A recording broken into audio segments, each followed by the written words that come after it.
Hey folks, good morning and welcome to another episode of Steelers Morning Rush. I'm Alan Saunders. It is Tuesday, September 24th.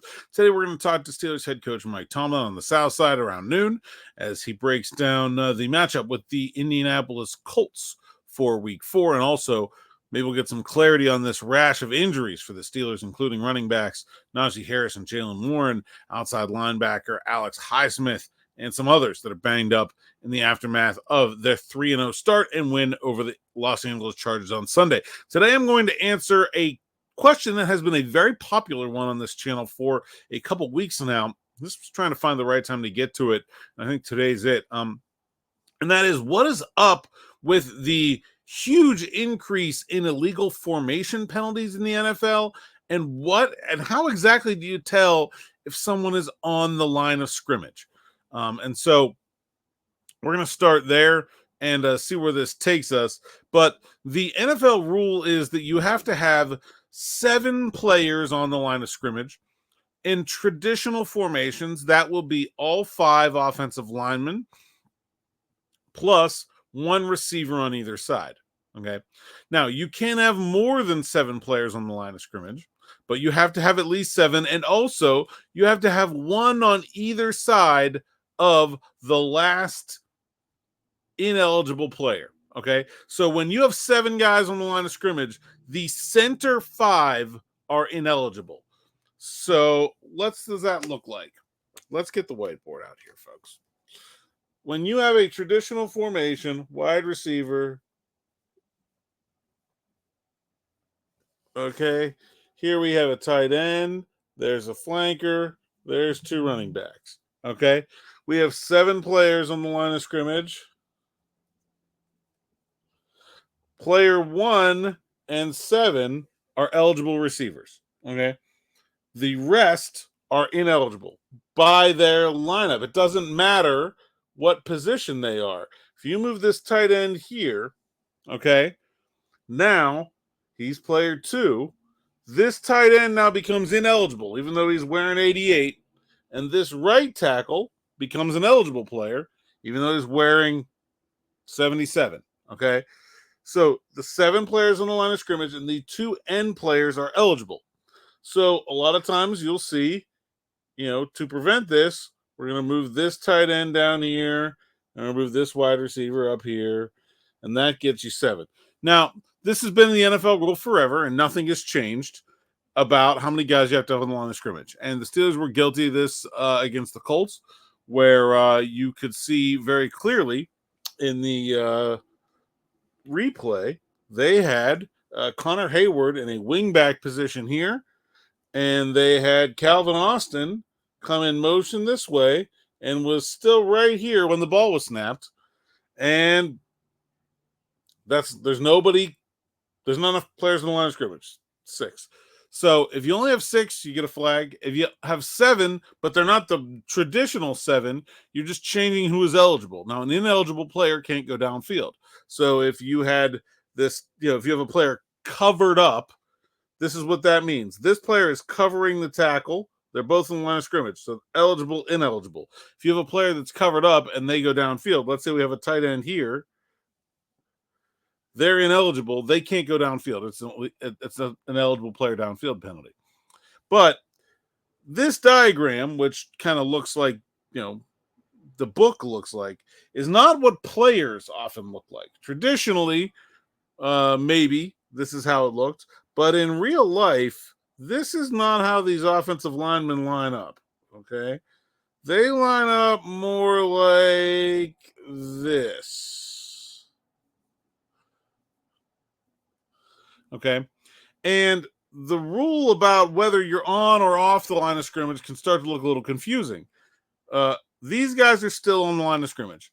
The rule about what the line of scrimmage, it's not really a line. It's more like it's like a zone. Okay. The football is actually on the line of scrimmage. And the football is out ahead of the center. Okay. The body of the center now determines who is on or off the line of scrimmage. So the center's holding the football. The ball is on the line of scrimmage. Offensive linemen, their helmet has to be in the same plane as the belt line, the hips of the center. And they all have to be parallel to the line of scrimmage. So you can't be kicked out facing this way. Okay, that doesn't work. And you can't be back here. That's off the line of scrimmage. Okay. But as long as your helmet breaks the hip line of the center, you can be back off the physical line a little bit. So that's why you're going to see linemen look like that. Okay. Some of the crackdown of illegal formation penalties has been enforcing this standard, that teams and tackles are cheating back farther and further, and NFL teams are harping on that right there. Same thing happens out here at receiver. Okay. If you are a wide receiver out here, you have to break the belt line of the center, or you are off the line of scrimmage. You have two guys like this, one's on, one's off. Okay. You don't have to be as exact about it out here. You're not like right next to a player. It's harder to get called. And on the sideline, you have an official right here who's going to make this call most of the time. Different names for the officials on either side. But the wide receivers will do is the wide receivers will check in with the official before the snap. And usually you will see a wide receiver do something like this, where they'll put their arm forward, okay, or they'll hold one back behind their body. That arm forward is telling the official, I think I'm on the line of scrimmage. I'm saying I want to be on the line of scrimmage. And that arm back is saying I want to be off the line of scrimmage. I'm off the line of scrimmage. And that official will kind of give them a thumbs up or thumbs down if they are lined up correctly, and they can adjust it. Now, if your player here, let's say, okay, we have a tight end here, and then we have a receiver. And this receiver wants to be off the line of scrimmage. And they put their arm back, and the ref says, no, you are too far forward to be off the line of scrimmage. And this receiver wants to move backwards, okay, they can do that. And as long as no one else is in motion, they can do that immediately before the snap. As long as they get off that line of scrimmage before the ball is snapped, they're legit. But if there are two players in motion, or if you are moving forward, you have to come set as an offense before you can snap the ball.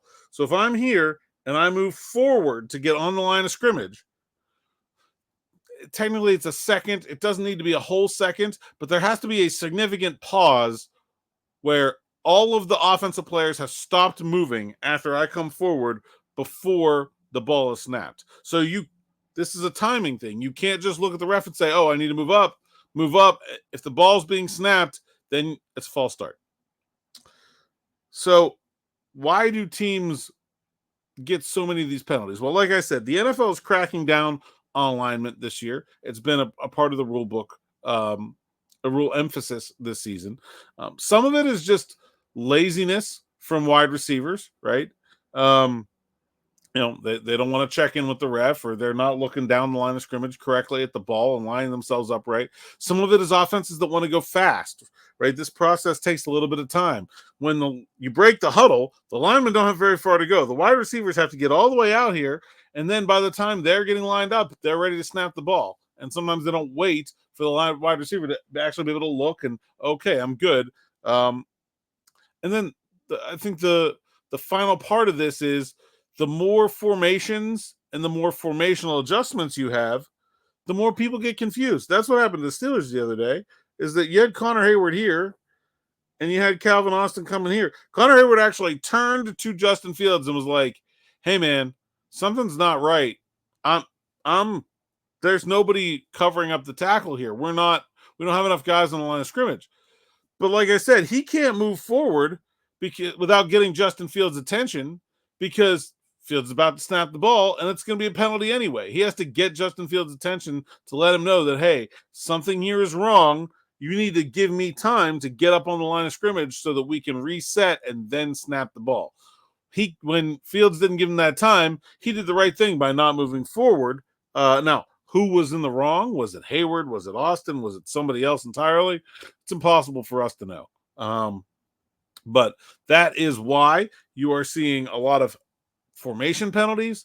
That is who is on the line of scrimmage and who is off the line of scrimmage. Another thing you're seeing is this same rule applies for punt formation, And I think over the years, the officials have been even more lenient in punt formation than they have been on offensive plays. And so I've seen way more illegal formation penalties on punts than I ever have. So they're coming as well. Let me know if that answered those questions. I know a lot of people asked for that explanation. And let me know if you have any other rule questions or anything like that. We'll try to dedicate at least one day a week here on the Morning Rush to something like that, where we kind of explain something and go down that road. And we'll get back to talking about the Steelers and the Indianapolis Colts with some more info from Mike Tomlin tomorrow. Thanks for listening. Thanks for watching. Until next time, enjoy.